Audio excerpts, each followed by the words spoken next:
Hello, everybody. Hope y'all are doing well today. I'm going to get into our discussion of blood pressure today. So at this point, you should be knowledgeable on the trilogy of the cardiovascular system itself, the heart, the blood, and the vessels. Yeah. So we've looked at some of the vessels, the arterial system, the venous system. Kind of address a little bit. We talked a little bit about this as far as like different organs getting different amounts. So that concept falls under blood flow, right? And specifically the velocity, the rate at which blood arrives in an area. Right? Blood flow is the volume of blood flowing through a vessel in a given period.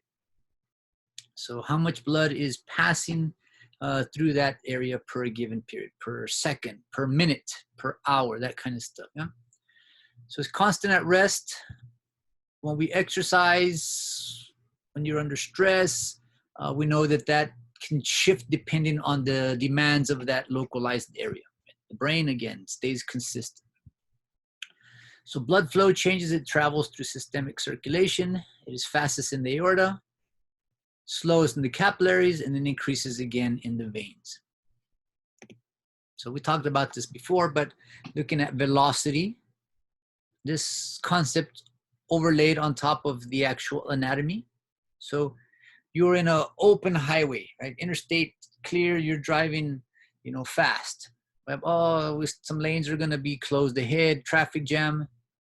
So lanes are closed, we gotta deviate over here and deviate over here. And then finally we get into these tiny little areas and our velocity slows down. So we slow down, we slow down, we slow down, we slow down. You make it through the traffic jam and then you speed up again, right? So we see an increase in velocity here. So that's what this concept is trying to illustrate to us there.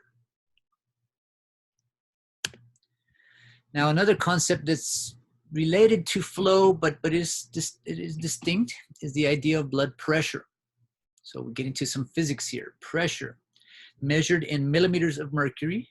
It's the metric way of doing this. Sometimes you hear it as barometric pressure, that kind of stuff, but we're gonna keep it in millimeters of mercury. This is the force per unit area exerted on the wall of a blood vessel by the blood itself. So imagine you're in McDonald's Playland and you're in these little tunnels. How much force can you expand on those walls? Yeah. So that would be sort of like blood pressure. The force within that vessel extending on the actual wall itself. So measured as systemic arterial blood pressure in the large arteries near the heart. So basically at the aorta. This primarily where we're dealing or where we're reading blood pressure, systemic blood pressure. So pressure gradient provides driving force that keeps blood moving from a higher to a lower pressure area. And always, it's like water always flows from a high area to a low area. Blood will be pushed from high pressure areas to low pressure. And that's important. If you learn that, there's nothing else that I really can tell you that is going to make a big difference. But if you learn blood always goes from high pressure areas to low pressure areas, you understand the system, right? So that tells us that if we want to push blood from the heart to the body and have it arrive back at the heart, there must be a pressure gradient all the way. We got to push it from heart high enough, strong enough that it can go all the way around to get back to the heart. Right? So that pressure gradient.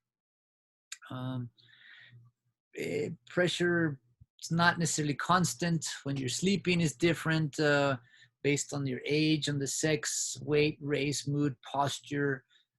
So this blood pressure, we think of it as this consistent thing all day. It fluctuates, right, throughout the day. Hopefully not too terribly bad if you're just at rest. If we're exercising, we know it's going to increase and stuff like that. But again, blood pressure. So we get into some concepts here, some theory. How does the body maintain blood pressure, right? Well, we've talked a little bit about this already. cardiac output, right? The main factors influencing blood pressure, cardiac output, how much blood is being sent out of the heart.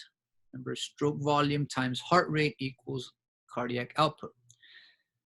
Well, that's one factor. Another factor, resistance. How far does that blood have to be pushed, and how wide or how narrow are those blood vessels in which blood has to flow through, right? That's going to have an impact. And then the overall blood volume, right? How much volume is in the system to be pumped out and to go through these little vessels there. So it sounds like a physics lecture here, right? Remember the fun time we had in physics class? So resistance in the opposition to flow. So the key word here is friction. As blood is flowing through the arteries, through the capillaries, through the veins, there's an actual friction, right? There's a friction, and that friction must be overcome in order to keep blood moving. So what are some things that can increase friction? Right? Blood viscosity, how thick, how sticky the blood is.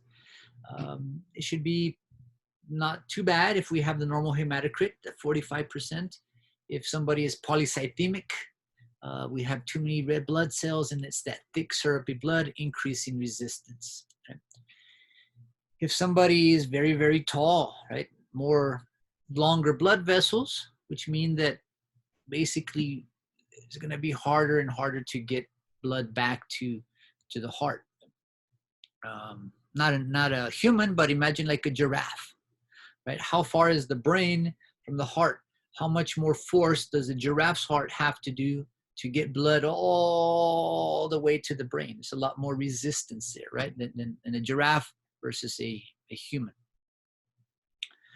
So a lot of this peripheral resistance we have in the smaller vessels, right? They're smaller, so the smaller they are, the more resistance we have as we try to move through there. All right, blood pressure itself. When we're measuring blood pressure, we're gonna measure systolic pressure and diastolic pressure. So we're measuring the pressure in the arteries, but we're trying to see basically what's happening in the heart, right? So during systolic pressure, that heart contracts.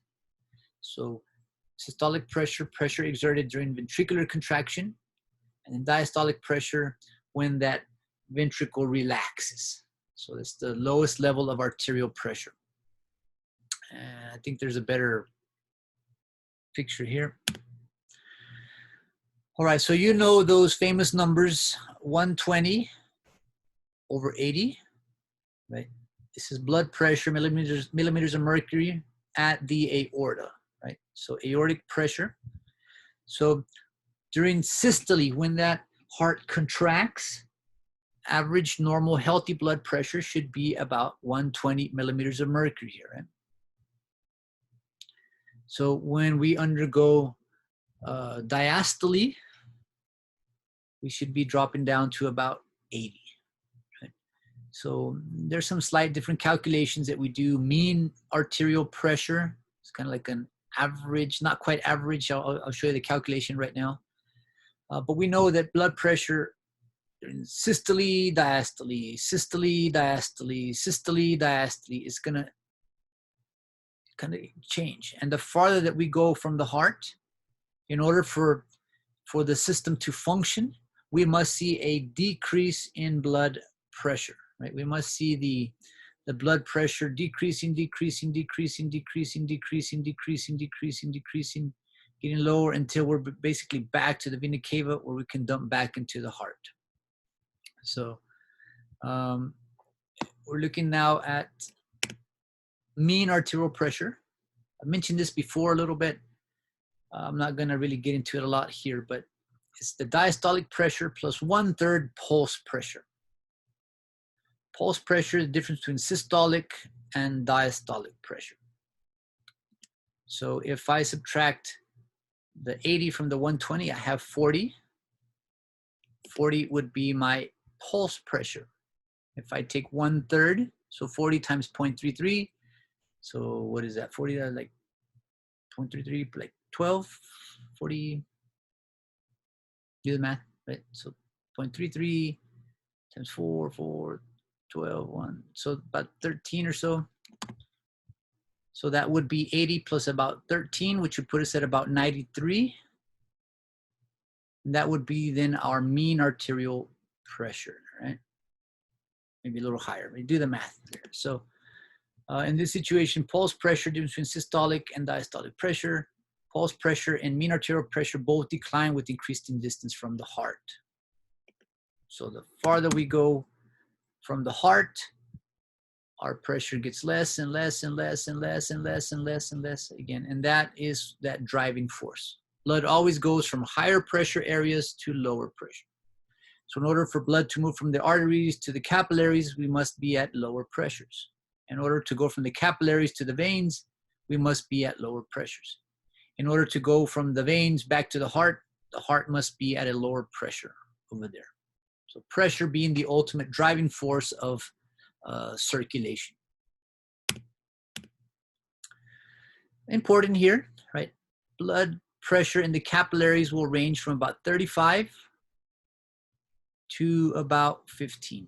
Again, we notice we have to have a decrease in pressure so that we can move the blood through the system here. And this is significant because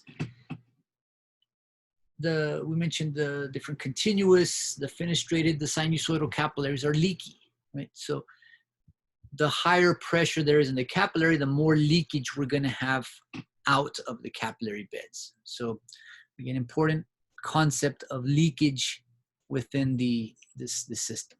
High blood pressure is detrimental because if we have a higher pressure than 35, we're going to leak too much stuff out of these capillaries, and that's not good. So low capillary pressure is desirable. High blood pressure would rupture. You can see that we're rupturing now. We're actually tearing that vessel wall. Would rupture fragile, thin-walled capillaries. Capillaries are very permeable, so low pressure forces filtrate into interstitial space. So that's what's supposed to happen. We're supposed to force out oxygen. We're supposed to force out nutrients into the areas surrounding.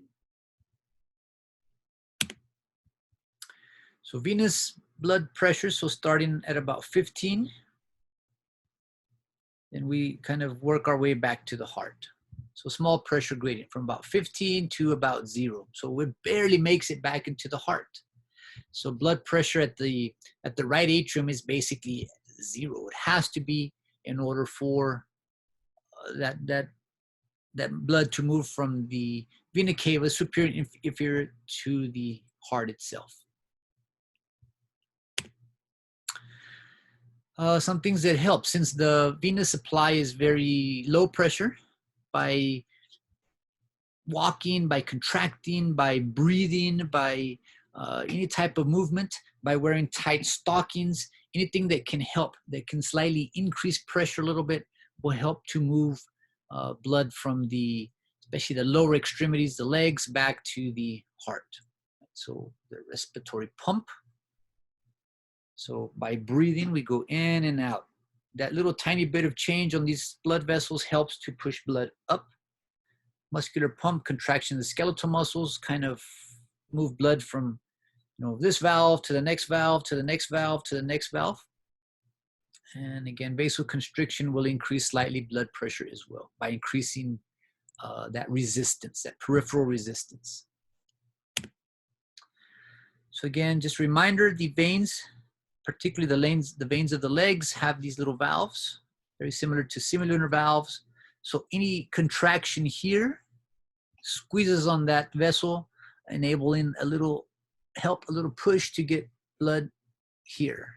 And then again, a little higher and a little higher. So if you're going to be sitting for a long period of time on a flight, on a trip, maybe you work from a desk now. I work sitting now. I used to work standing and walking.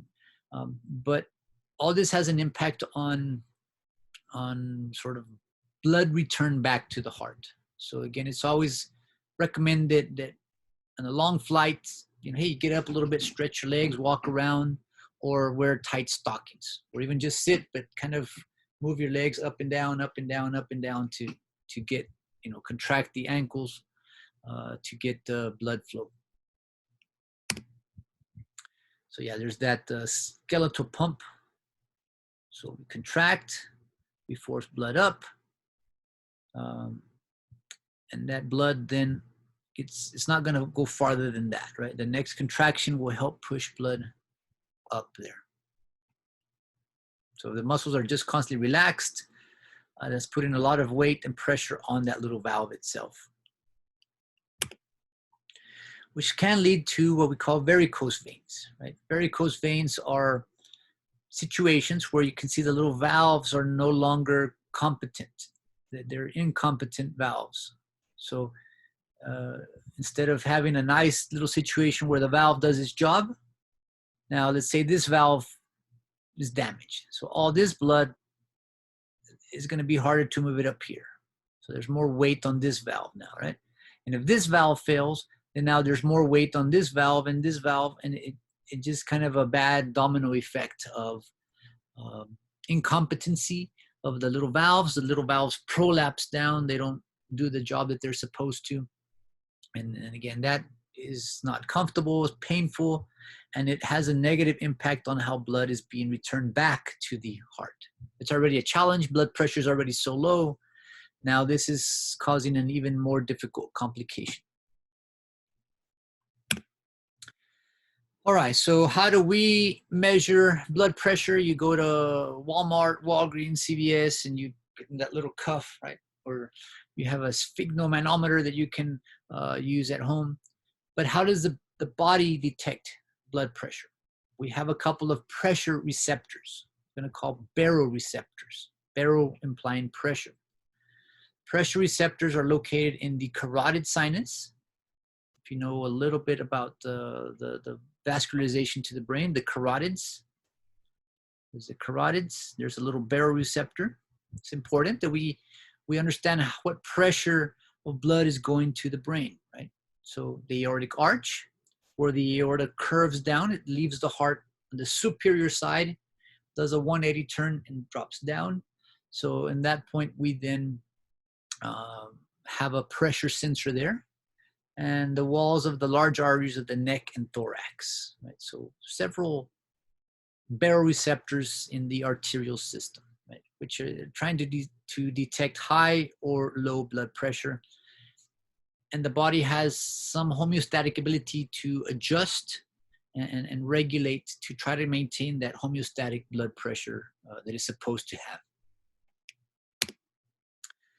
Just like we have baroreceptors, we have chemoreceptors, right? So there's a lot of little receptors in the entire system that will check carbon dioxide levels, hormone levels, and again, helping to maintain homeostasis. There's a big impact on how the kidneys regulate blood pressure. I'm not going to get into this just yet. We'll address this later when we get into the urinary system, right? Kind of towards the end of next, middle of, not next week, but the week after. Right? But it makes sense. If blood volume is one of the factors that affects pressure, well, the kidneys have the ability to hold blood, or I should say hold urine, hold fluid to keep blood volume high, or we can urinate and release fluid to get fluid low, right? So the kidneys have a direct role in the regulation of overall sort of fluidity of the body, how much fluid is available for blood plasma in the body. So again, kind of more relevant to a later chapter, but again, does have a very direct role on blood pressure by affecting blood volume.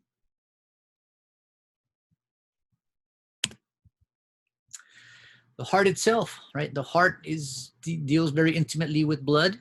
So the heart can regulate blood volume as well, right? And we're going to talk about A in P, atrial, from the atria, natriuretic. If you look at the first two letters in A is the the chemical symbol for sodium, right? Sodium natriuretic peptide. So it's a protein, a peptide, a protein that will help to excrete sodium, and that protein is released by the actual atria, right? So it's a hormone produced by the atria of the heart, causes blood volume and blood pressure to decline. So what it does, this AMP goes and communicates with the kidneys to excrete more sodium and water, right? So what we're trying to do, the heart feels like there's just too much volume, there's too much liquid to be pumping around. So it will release sodium, and where sodium goes, water follows. And by that, we're decreasing blood volume, which will put a little bit of help, a little bit of rest on that heart muscle itself. Right? So, all right, so imbalances here. Hypotension, so hypotension, low blood pressure. This is, we're using the term 120 over 80, normal, right? 120 systolic, 80 diastolic. So hypotension is any systolic pressure below 100. So the top number is low, right? Can be a sign of shock, circulatory shock, something that you may have experienced before. It's more common in the elderly, but let's say you're sitting for a long time, you stand up right away, and then you get sort of dizzy and lightheaded. Well, that's what we call orthostatic hypotension. It takes a while for that blood that may be stagnating on the legs to work its way back up to the heart. So again, you get dizzy. It takes a little while for everything to get back to the normal pressure. So shock, right? Circulatory shock. Shock doesn't imply, when I was a kid, I thought shock was that you get electrocuted, right? But when we're talking about circulatory shock, it doesn't involve electrocution. It involves a pressure so low that our blood vessels are inadequately filled, pressure so low that the heart can't get enough liquid to pump out, right? Blood can't circulate normally. If you have a fish tank, if you have the little tanks, the little pumps that go in the air conditions to pump water, if there's not enough liquid, you hear that pump like kind of like draw up fluid that is not being able to get. That's basically what shock is in the human body. That pump is trying to draw liquid, but there's no liquid there, and there's nothing to send out, right? Circulatory shock. There's nothing or very minimal amount to send out. Hypovolemic shock, low volume. So you have a bad day, you have a big laceration, lose a lot of blood, right? Your blood volume drops very low, so there's not enough blood circulating in the body. A vascular or allergic reaction, right? Anaphylactic reaction.